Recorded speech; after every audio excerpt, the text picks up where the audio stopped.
Saya tidak peduli siapapun Anda. Anda pernah bermaksiat, Anda pernah berbuat salah. Kita manusia yang tidak luput dari dosa. Tapi saya ingin berikan tawaran dari Al-Quranul Karim. Quran surah keempat An-Nisa ayat 100, posisi paling kiri sebelah bawah.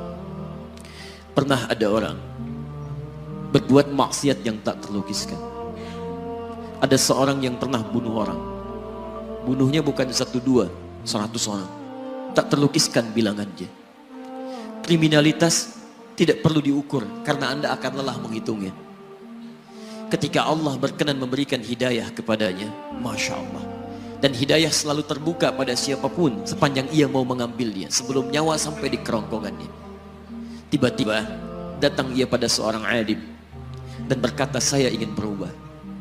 Alim ini kemudian menyampaikan pada orang dimaksud, Anda bukan berarti tidak bisa menjadi orang baik. Hanya Anda tinggal di lingkungan yang tidak mendukung Anda jadi baik. Keluarlah dulu dari tempat itu.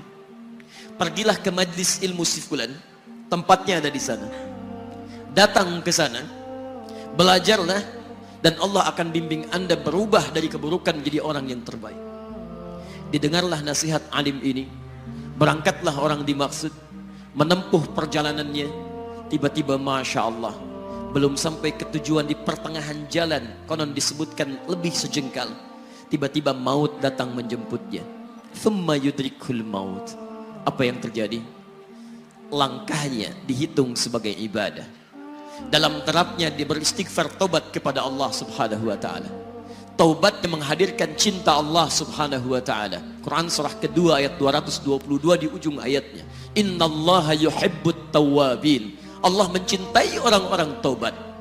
Dan cinta Allah menghadirkan ampunan bagi seluruh dosanya. Quran surah ketiga Ali Imran ayat 31, paling kiri sebelah atas.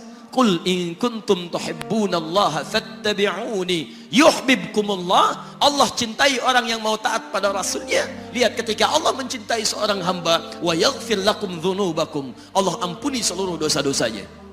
Derap langkahnya menghadirkan istighfar. Taubatnya menghadirkan cinta Allah. Cinta Allah menghadirkan seluruh ampunan bagi dosa-dosa yang ia miliki. Maka apa yang terjadi? Di tengah perjalanan maut menjemputnya, thumma yudrikhul maut faqad waqa'a ajruhu 'ala Allah. Dan pahala diberikan kepada orang tadi.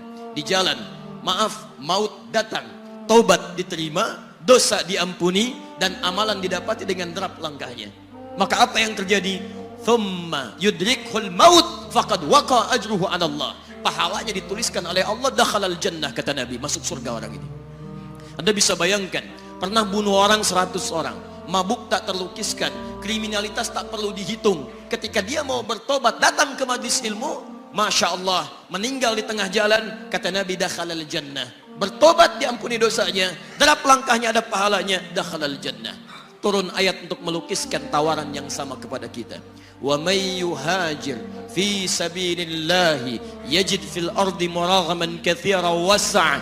Siapapun yang mau berubah kembali pada ketentuan jalan Allah, kalau dia masih punya batas-batas kehidupan, kami akan berikan kelapangan di sisa hidupnya dan kelimpahan-limpahan kenikmatan selama dia hidup.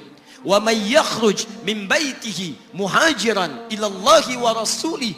Namun bila ada di antara mereka baru ingin berhijrah, ingin berubah jadi lebih baik dalam pandangan Allah dan Rasulnya, tiba-tiba thumma yudrikul maut, baru keluar dari tempat dia tinggal, belum sampai ke tempat dia belajar, datang maut menjemputnya. Faqad waqa'a ajruhu 'ala Allah. Kami terima semua amalnya, kami ampuni dosa-dosanya, dan kami tuliskan namanya di dalam surga.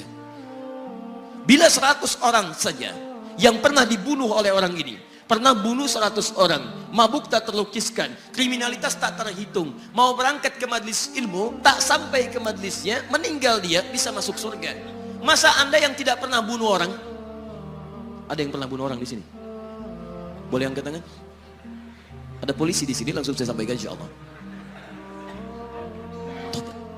Anda gak pernah bunuh orang, Anda tidak pernah mabuk, Anda tidak pernah berbuat kriminalitas seperti orang dulu. Salah, wajar, tapi pintu tobat terbuka untuk kita semua.